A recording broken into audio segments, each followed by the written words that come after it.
Salut à toutes et à tous et bienvenue dans le monde de Tada, je suis Loïc et on se retrouve pour la sempiternelle vidéo achat manga du mois de septembre. J'avais dit dans la vidéo du mois d'août que j'achèterais beaucoup moins en septembre, c'est loupé à moitié. J'ai acheté énormément de mangas, alors là il y a une autre partie qui est juste là que je vais vous présenter. J'ai acheté énormément de choses, mais il y a eu beaucoup d'occasions et d'occasions à très bon prix.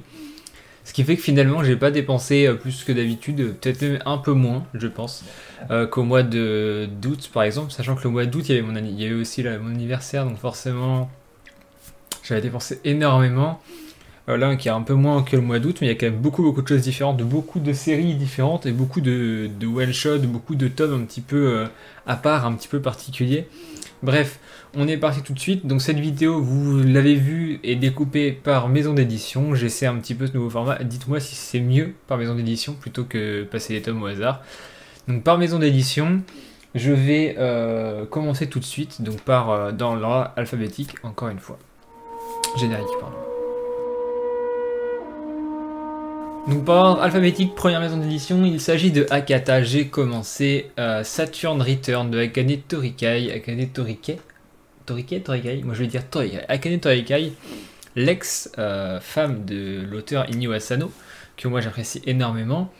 D'ailleurs, je trouve ça un petit peu con à chaque fois de dire « Oh, c'est Akane Torikai, oh bah c'est la femme de Inyo Asano ». Non, c'est Akane Torikai, point. Genre, elle n'a pas besoin d'être la femme d'eux pour être talentueuse, et elle l'est. Dieu sait ce qu'elle est talentueuse. Nous sommes sur un récit intimiste d'une femme qui va être romancière, qui va en fait apprendre le décès ou le suicide, on ne sait pas encore trop, d'un ancien ami à elle qui lui avait dit qu'il le ferait à une date précise, et c'est arrivé, et on va donc suivre ses déboires. Alors c'est très...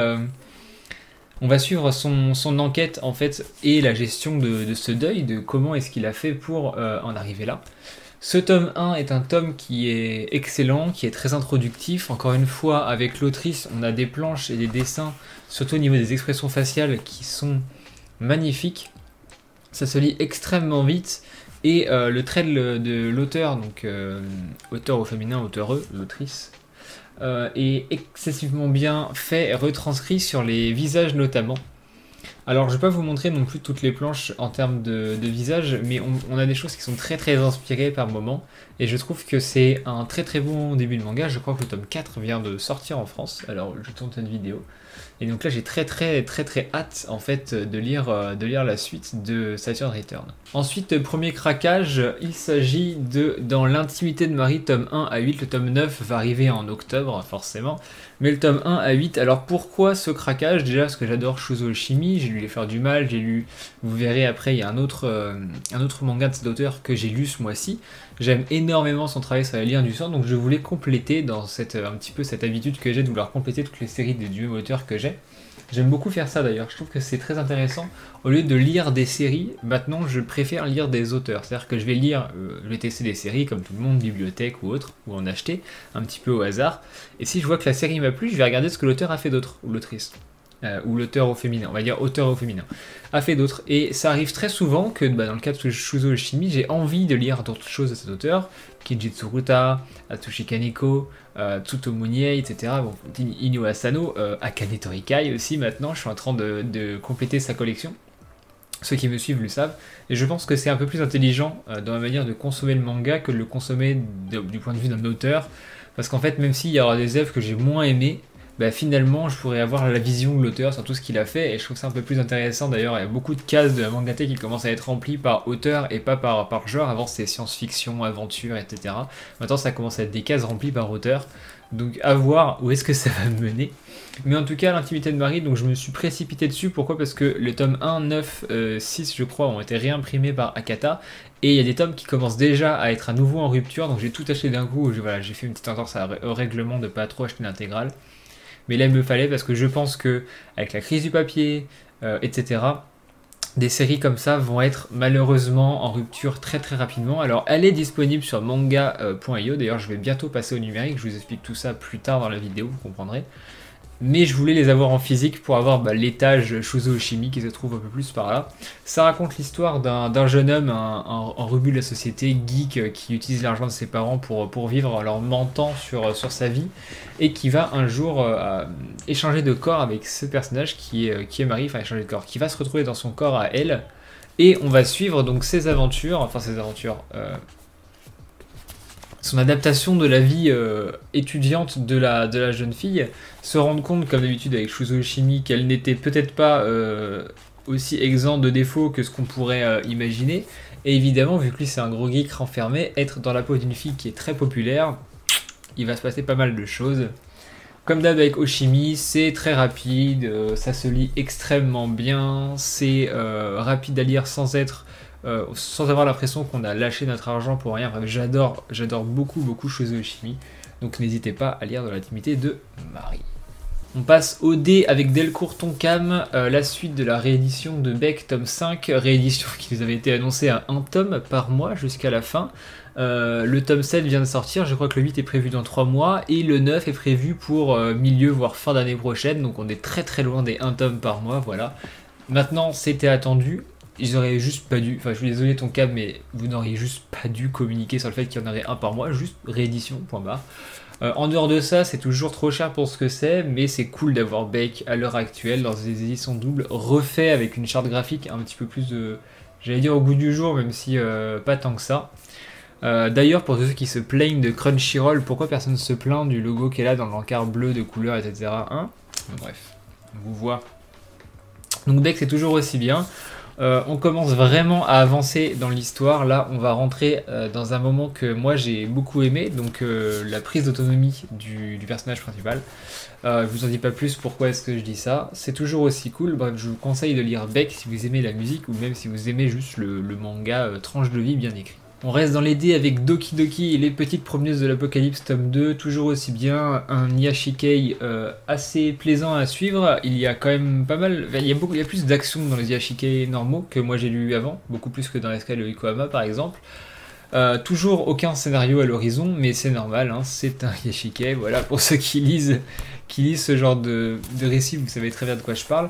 On a peut-être un côté un peu plus japonisant dans ce tome-là, voilà, encore un rapport aux héroïnes et aux tenues qu'elles portent, tenue de lycéenne, tenue d'étudiante, il y aura une petite tenue chat avec les petites oreilles, tout ça, bref. Il y a ce côté un peu japonisant, en même temps elles sont au Japon et c'est des japonaises à la base, donc on peut comprendre. J'espère que ça va pas être trop japonisé sur la longueur, sinon je pense que ça me fera un petit peu décrocher. Mais sinon, c'est toujours écrit par Sakae Saito, c'est chez Doki Doki, c'est sympa, ça fait partie des petites lectures fraîches que tu lis comme ça quand t'as envie de te détendre, donc moi j'aime bien, je vous le recommande. On passe au G avec Glénat, le dernier tome de Apossims, la planète des marionnettes de Tsutomu Nie. Visuellement parlant, toujours aussi stylé, hein, c'est Tsutomu Nie. Maintenant c'est le dernier tome, c'est la conclusion de l'histoire, et j'ai eu, pour ceux qui l'ont lu, vous me direz ce que vous en pensez, j'ai eu cette impression qu'en fait, ça aurait dû faire 10 tomes, et que l'éditeur a dit « Ah non, ça marche pas, on arrête », et qu'en fait en 3 chapitres il a dû conclure son histoire alors que ça aurait dû mettre un peu plus de 3 chapitres. Pourquoi je dis ça sans trop spoiler? On va dire qu'il y a des morts, et des résolutions d'histoire qui se font en littéralement une case. Une case, c'est-à-dire qu'à un moment donné on a une scène, on se dit il va se passer des trucs de ouf, ellipse temporelle, tout le monde est crevé, fin d'histoire. C'est un peu ça le délire, c'est pas vraiment ça mais vous verrez si vous le lisez. Je trouvais ça décousu. Enfin, je savais que Nier avait des problèmes. C'est un grand mot. Mais les fins des histoires de Nier étaient un petit peu particulières. Alors là je me suis dit, ou toi, le magazine qui t'a prépublié, il a dû se dire, j'en veux plus, je veux plus de Apossims. Donc à voir. D'ailleurs, je pense que ça a peut-être un lien avec le style graphique qui était beaucoup plus épuré dans Apossims. Et j'ai vu que la prochaine série de Tsutomu Nie, il sera uniquement au scénario et ça sera un autre dessinateur. Ce qui est un peu con parce que ce qui fait la force de Nie, c'est surtout ses dessins et ses ambiances visuelles. Alors à voir comment ça va être géré avec l'autre dessinateur. J'ai hâte de voir ça et on reste chez Glénat avec le chef-d'œuvre. Hein, je vous le dirai à chaque fois, mais Blue Giant Supreme tome 9, toujours aussi bien, toujours aussi incroyable, toujours aussi impactant. Y a rien à redire. Blue Giant quoi. À chaque vidéo, de toute façon, où je vais parler de Blue Giant, je vais vous dire que c'est incroyable. Il y aura d'ailleurs un tas d'analyses sur Blue Giant, sur l'art de faire passer la musique et les émotions par la musique au format manga, donc sans bande-son. C'est trop bien, non, j'ai pas les mots. J'ai pas les mots devant Blue Giant, c'est magnifique. C'est trop bien. Même si vous n'aimez pas forcément le jazz ou la musique, c'est vraiment un truc à lire. On continue avec IMHO et j'ai acheté Promenade dans la ville de la boîte à biscuits de Rokudai Tanaka. C'est un manga qui m'a été conseillé par un autre youtubeur manga. D'ailleurs, vous verrez très bientôt des trucs liés à ce bouquin, peut-être. Alors, je vais pas en parler dans cette vidéo. Sachez juste que je l'ai lu, sachez que j'ai apprécié. Une fois que la vidéo de l'autre youtubeur sera sortie, vous pourrez retrouver donc mon avis et son avis. Forcément, vous l'aurez compris, il y aura peut-être un petit featuring. Je vous mettrai dans les commentaires ou dans le petit i le lien de sa vidéo. En tout cas, c'est vraiment un truc que je vous conseille. C'est un peu atypique. Je vous montre très rapidement le dessin que vous puissiez vous faire un avis. Voilà, c'est quelque chose d'un peu particulier. Mais on en reparle très vite. Petite aparté sur Glénat, je l'avais oublié, j'ai lu Ashman de Yukito Kishiro, donc l'auteur de Gunnam. Si vous voulez en savoir plus sur ce manga assez court et très impactant qui a été un véritable coup de cœur pour moi, vous pouvez retrouver mon avis dans les Lecturobania numéro 7, je crois, ou numéro 6, où j'en parle un peu plus, et c'est vraiment une très bonne lecture que je vous conseille d'ailleurs de vraiment vivement. On passe au cas avec Kana, donc il n'y a que 2 tomes chez Kana ce mois-ci. D'ailleurs, je n'achète pas énormément de Kana, je suis en train de me rendre compte là en le lisant. J'ai commencé les Capitaine Albator, Dimension Voyage, donc la réadaptation de du bouquin de Leiji Matsumoto par Koichi Shimaboshi. Donc les 2 premiers tomes, j'avais lu le Albator de Kana, l'énorme volume qui fait 1100 pages, qui est le compressé des 5 volumes de base de Matsumoto. J'avais beaucoup aimé et je voulais lire cette réinvention moderne en fait de Albator. Enfin, réinvention, c'est la même histoire, c'est juste que ça a été remis au goût du jour en termes de dessin. Il y a des choses qui sont différentes forcément, c'est une espèce d'univers parallèle, hein, on s'en doute. De toute façon, la temporalité chez les Matsumoto, on n'est jamais trop sûr d'où on se trouve dans le temps et dans quelle dimension, etc. Et on retrouve ces petits trucs là qu'il y avait déjà dans le bouquin de base, et j'ai beaucoup aimé.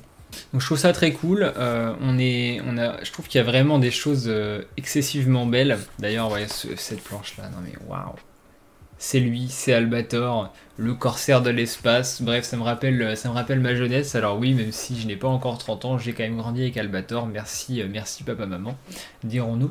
Mais je trouve ça très cool, et que Kana continue à réimprimer, à faire de l'actualité autour d'Albator. C'est sympa de se dire qu'il y a un public en France, tout comme Saint Seiya en ce moment, etc. Et je trouve ça très bien. On continue avec Kazé, un seul tome, tout simplement. Kazé qui devient Crunchyroll dès à présent, je crois, là, dès dès la sortie de Dan Dadan.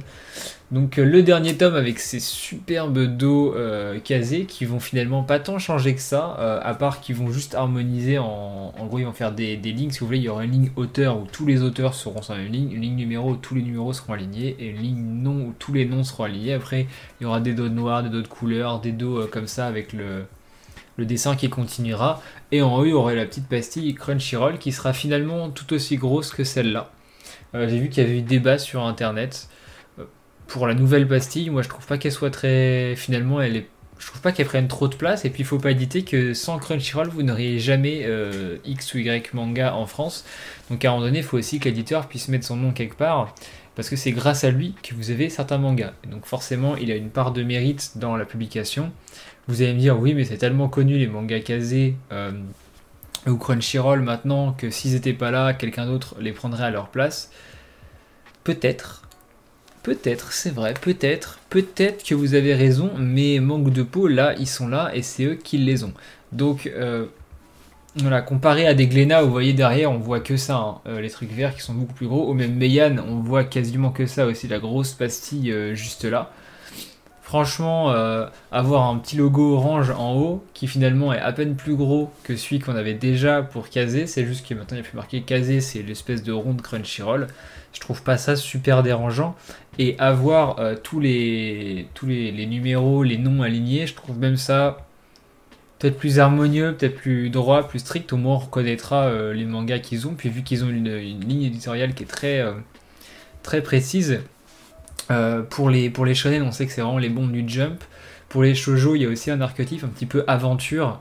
Souvent, les shoujo casés sont un petit peu aventure, sont par moments un petit peu historiques, un petit peu psychologiques. Je pense à Queen's, c'est Queen's Quality, je crois, ou QQ Sweeper. Donc voilà, je trouve pas ça super déconnant en fait d'avoir ces nouveaux dos.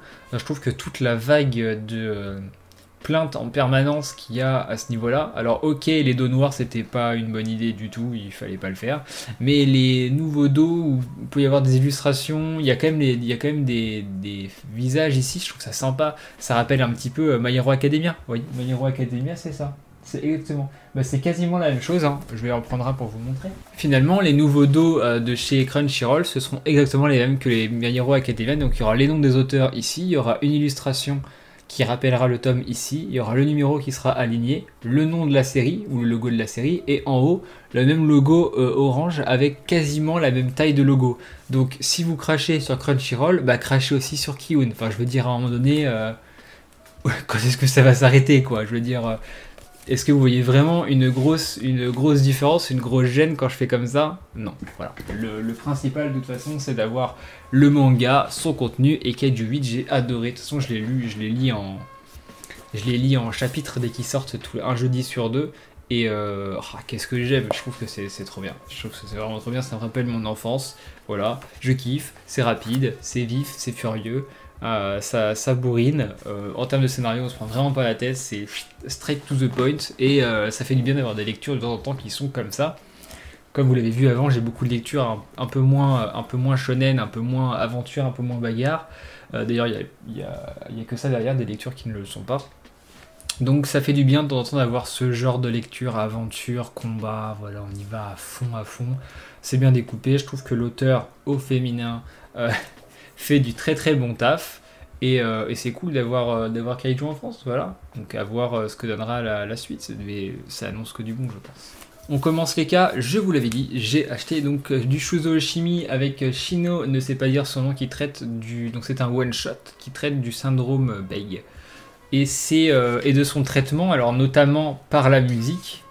Il y a une partie de traitement du syndrome par la musique, ou du moins de comment s'exprimer grâce à la musique. Et vous savez, moi la musique, je ne vous la fais pas, j'adore ça. Et comme d'hab, je trouve que c'est un super récit. De toute façon, il est trop fort, Shuzo Chimie, hein. À un moment donné, il faut le dire, ça fait partie des meilleurs auteurs que moi j'ai lu. Toujours aussi fluide, ça se lit très bien. Il a un découpage qui est très... Vous voyez ce découpage là, à base de une case, deux cases, trois cases, mais à l'horizontale. Et c'est-à-dire si je vais juste à côté, c'est souvent ça, son découpage Chimie. Il y a souvent une grande case, et deux autres cases comme ça. En fait, c'est un découpage qui est très horizontal en fait, comme ça, ce qui fait qu'on lit la page de haut en bas d'un coup. Ce qui fait que c'est très fluide et très rapide à lire surtout.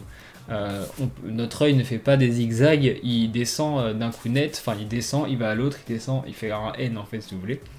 Et ça marche très bien. Et j'aime beaucoup son dessin, j'aime beaucoup son trait, là il commence à s'affirmer dans celui-là, et pour moi c'est une très bonne lecture. J'ai vraiment adoré, et il me manque plus que Happiness, et j'aurai donc tous les Shuzo Chimie en France. On croise les doigts pour que la réimpression de Pika arrive très vite. On continue chez Kiun, et je complète les Masasumi Kakisaki. Encore une fois, je vous mets la vidéo donc, de la collab avec l'autre youtubeur parce qu'on en parle aussi dedans. Tout ce qu'il faut retenir, c'est que maintenant j'ai tout Kakisaki en France, à part je crois le tome 2 de Green Blood, qui n'a pas été réimprimé depuis 2019 je crois, donc forcément il est compliqué à trouver maintenant, mais sinon j'ai absolument tout ce qu'il a fait d'autre. Un auteur qui brille par son dessin, pas par son scénario.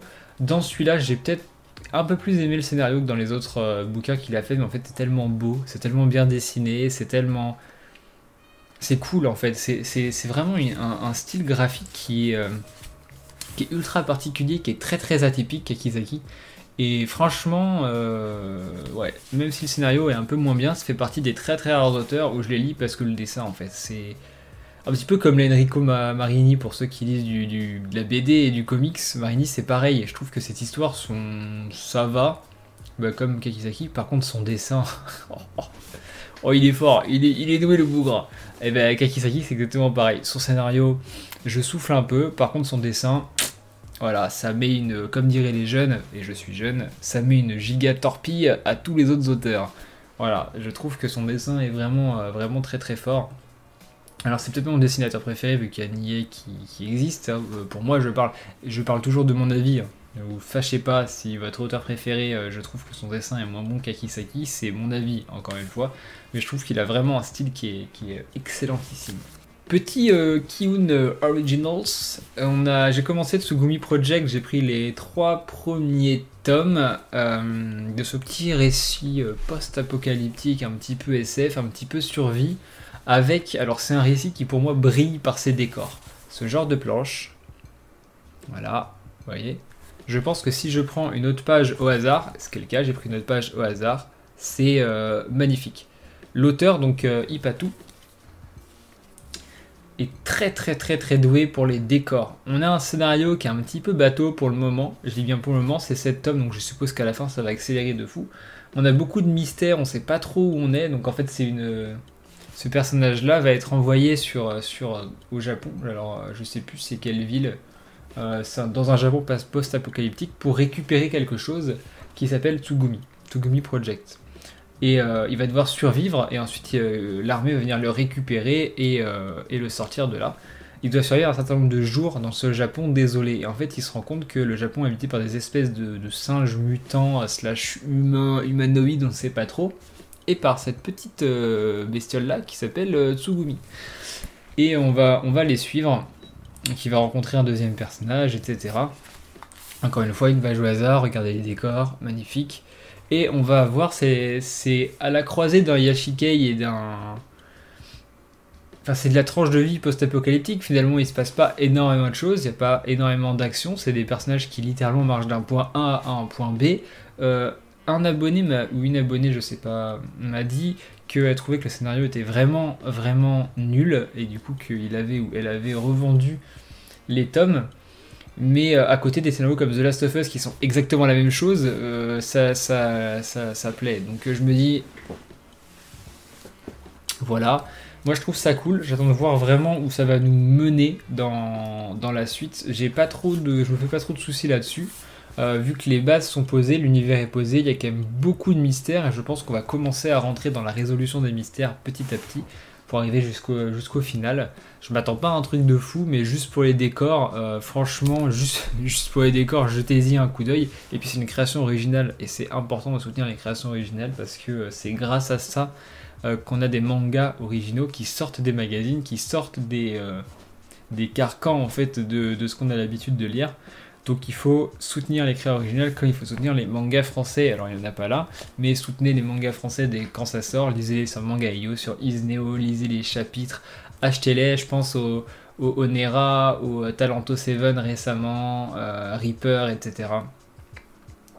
Faut y aller, hein, faut Sweet Concrete aussi. Donc n'hésitez surtout pas à lire du manga français et des créations originales, c'est important.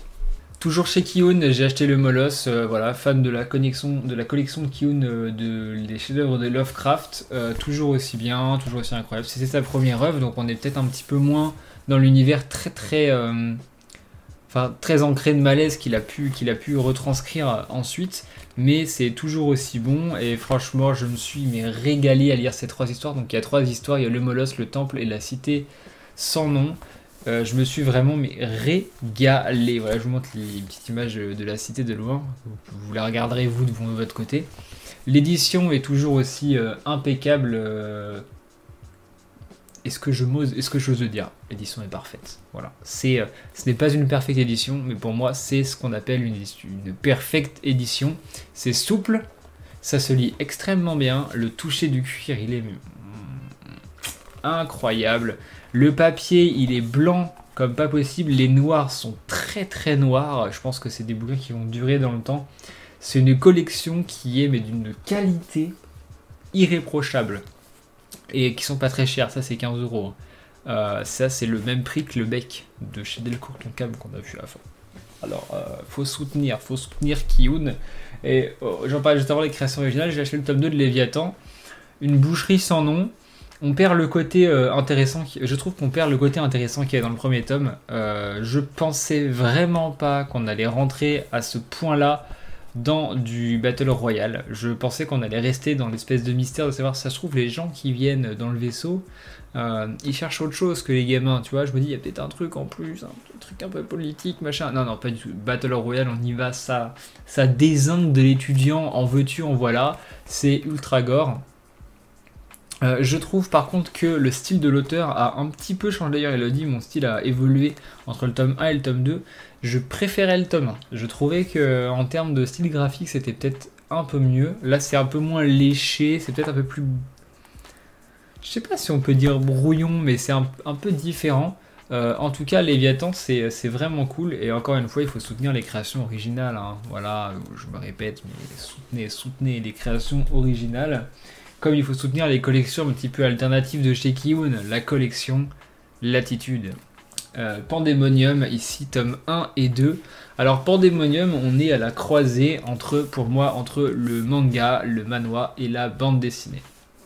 C'est-à-dire que c'est écrit par un auteur de manga, c'est dessiné un petit peu comme une bande dessinée / manhwa. Je vous montre le style graphique, vous voyez, c'est assez particulier. Les couleurs, pareil, la gestion des tons et des couleurs fait très bande dessinée, le découpage fait un petit peu manhwa. Du coup, pour moi, on est vraiment dans le mix de ces trois genres. Ça raconte l'histoire de ce petit personnage qui va arriver dans une cité, donc qui s'appelle Zypher, et la cité, je recherche le nom derrière s'ils la mettent. Ils la mettent pas. C'est une mystérieuse cité où en fait il va y aller avec sa boîte dans un but un petit peu particulier parce qu'il semblerait que dans la cité il y ait des magiciens peut-être. Et on va se rendre compte que ce n'est peut-être pas le cas, et on a une histoire qui est très touchante sur la vie, notamment sur notre rapport à la vie, notre rapport aux discriminations. Alors c'est pas non plus du racisme, etc. Enfin si quand même.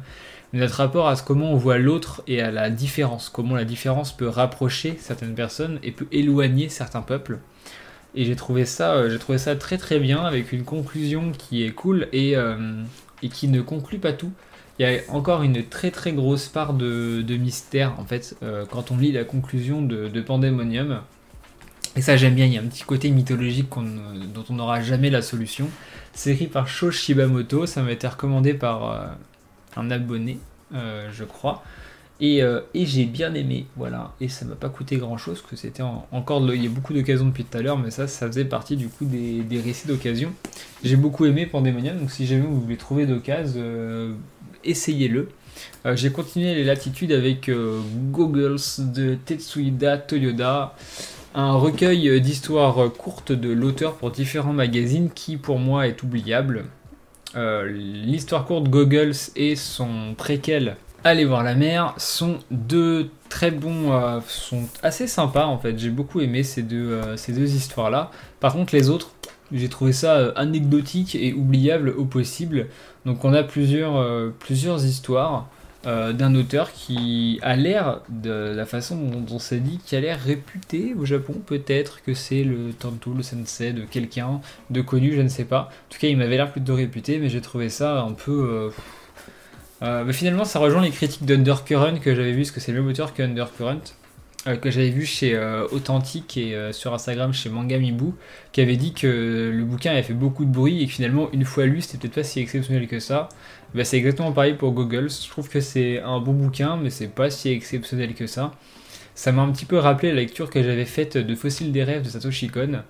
J'avais trouvé ça oubliable, d'ailleurs je l'ai revendu. Voilà. Je trouve qu'il est meilleur réalisateur que auteur. Et ben ça se trouve, Tetsuya Toyoda, pareil, il a peut-être plus de chances d'être bon dans un autre domaine. Mais là, pour le moment, j'ai pas trouvé... pour dire, je me suis même ennuyé sur la dernière histoire. La dernière histoire, je lisais à la moitié des bulles tellement je m'ennuyais, j'avais envie de faire autre chose.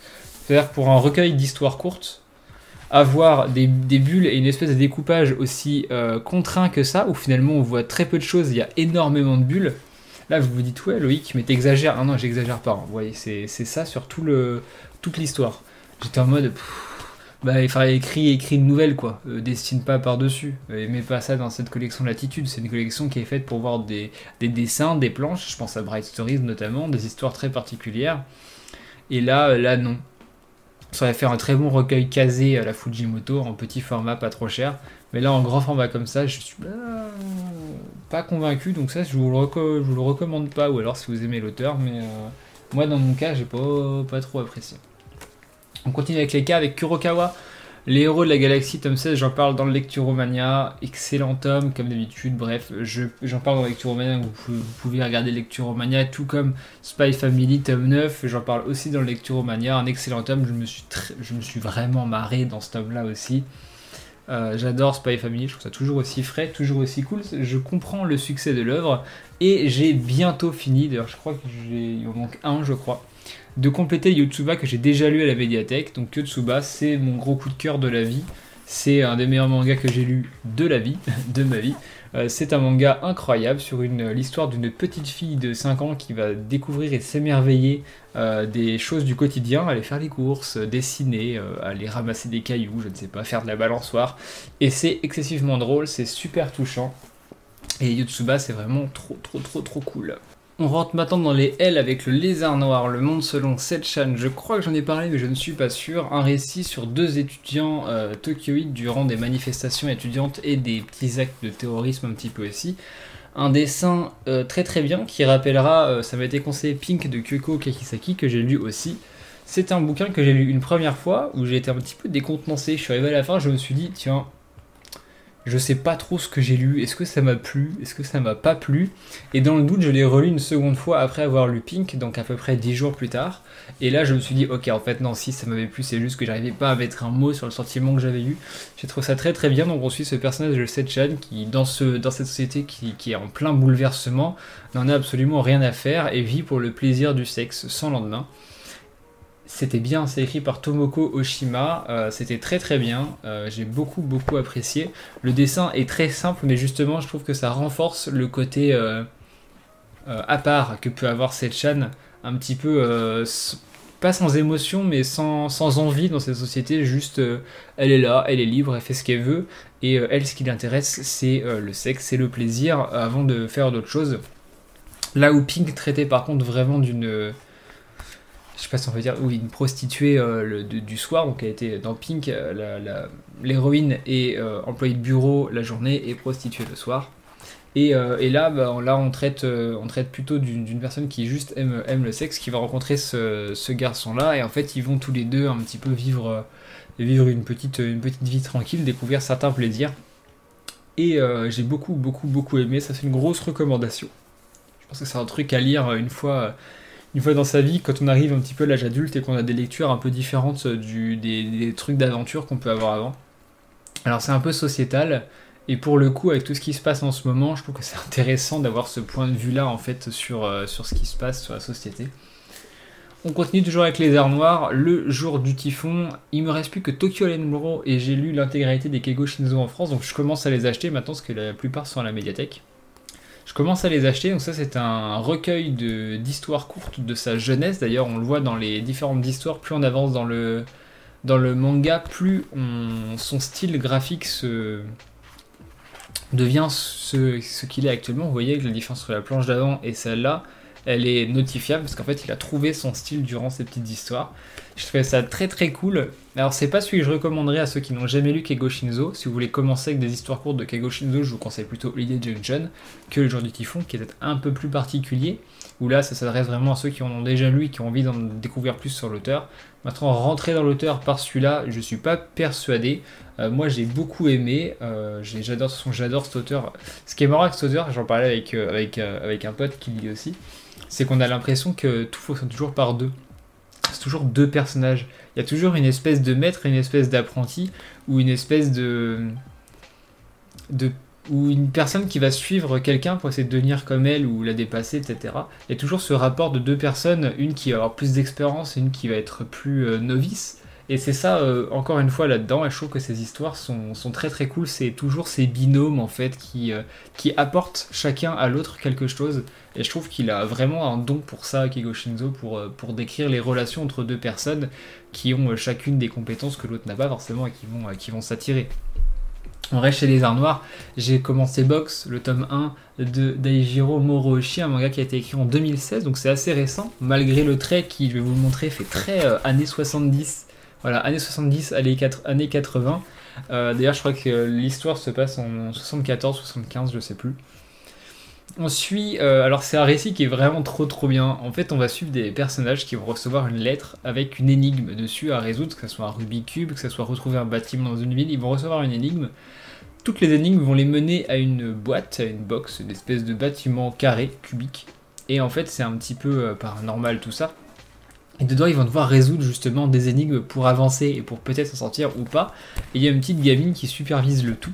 Et une autre nana qui, elle, n'a pas reçu d'invitation, mais qui a vu les gens recevoir l'invitation et qui, du coup, va les suivre et va vouloir essayer de rentrer dans le jeu.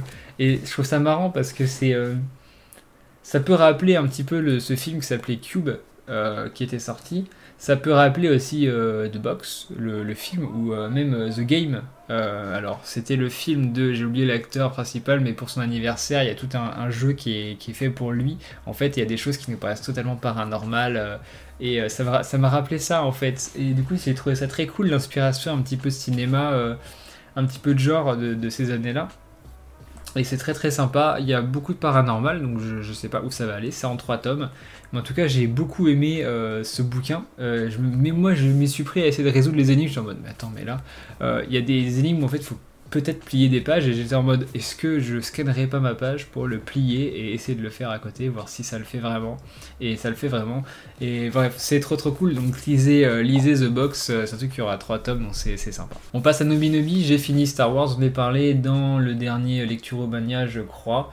Une conclusion en demi-teinte, mais ça reste Star Wars, j'ai passé un très bon moment et je continue à dire que Star Wars en manga c'est un truc à continuer à faire parce que ça marche du feu de Dieu.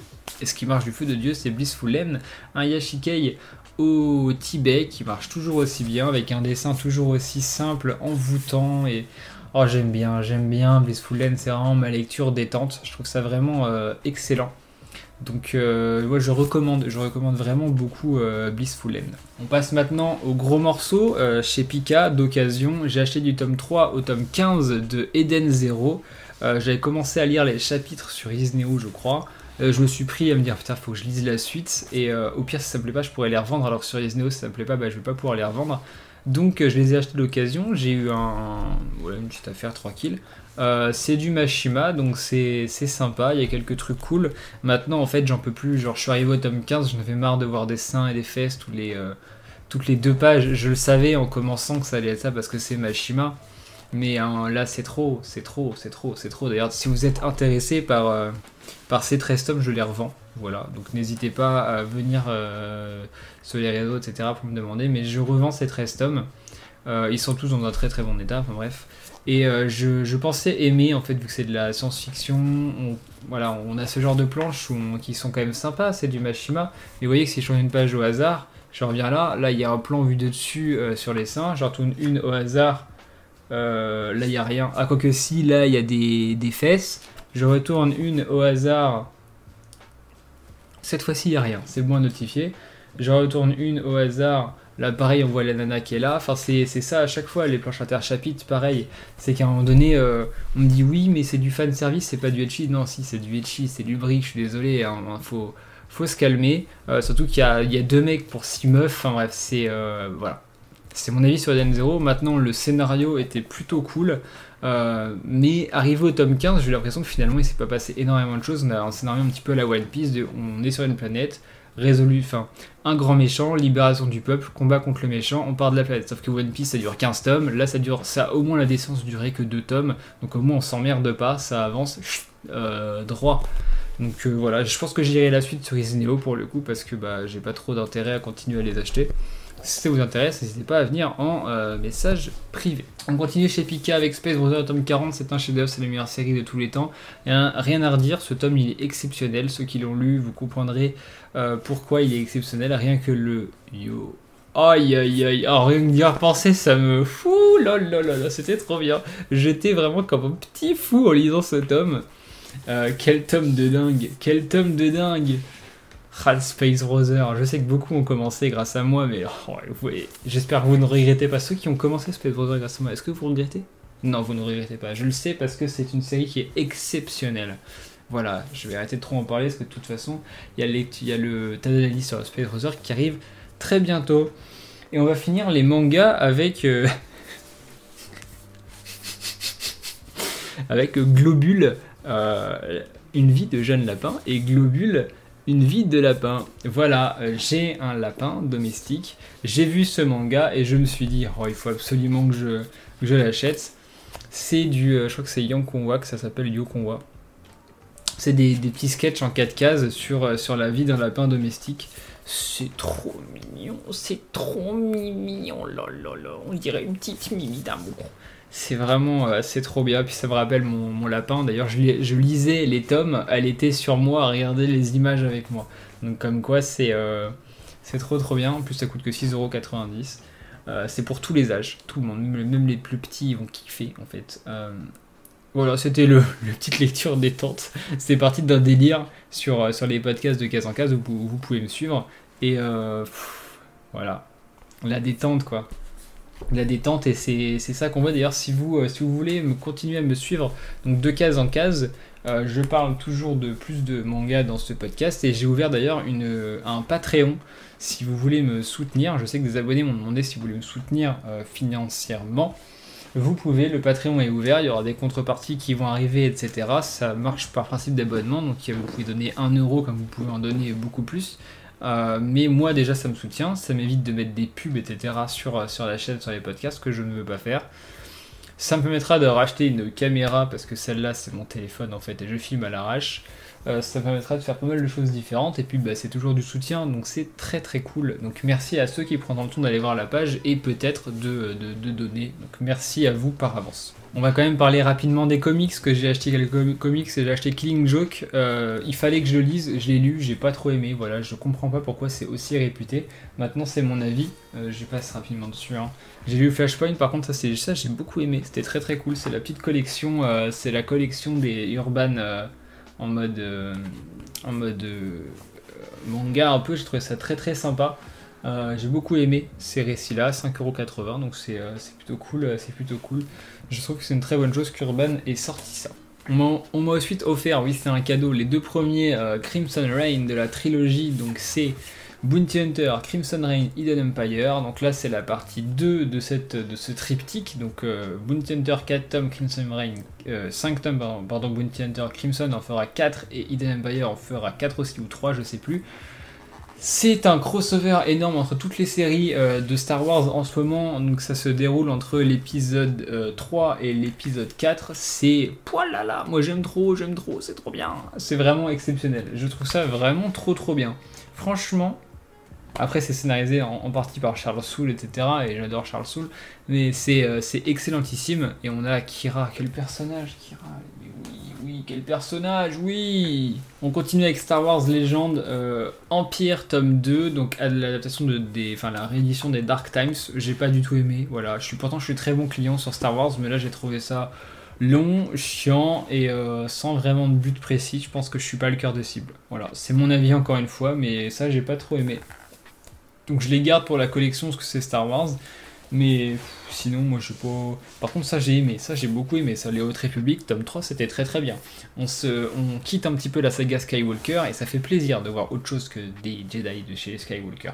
Donc ça j'ai beaucoup aimé, et j'ai aussi beaucoup aimé Mundus de chez 404 Comics, un récit extrêmement bien référencé sur la pop culture, des références à plein de films super cool, du voyage dimensionnel, bref tout ce que j'aime, ça c'est une très grosse recommandation. Je vois que la vidéo est déjà beaucoup trop longue, j'accélère sur les comics. Mundus, une très grosse reco. Merci à tous de m'avoir suivi, c'était Loïc de Case en Case. N'hésitez pas donc à aller voir le Patreon, à me suivre sur les réseaux sociaux, à vous abonner, à commenter, à liker. Je parle avec tout le monde, je réponds à tout le monde. Voilà, on est tous super copains, c'est génial. N'hésitez pas à me dire ce que vous avez commencé Space Brother grâce à moi, est-ce que vous avez commencé une des séries, ce que vous avez acheté aussi pendant ce mois de septembre, et s'il y a des lectures en commun avec moi, ce que vous en avez pensez. Voilà, c'était tout pour la vidéo. Moi, je vous dis à la prochaine. Ciao.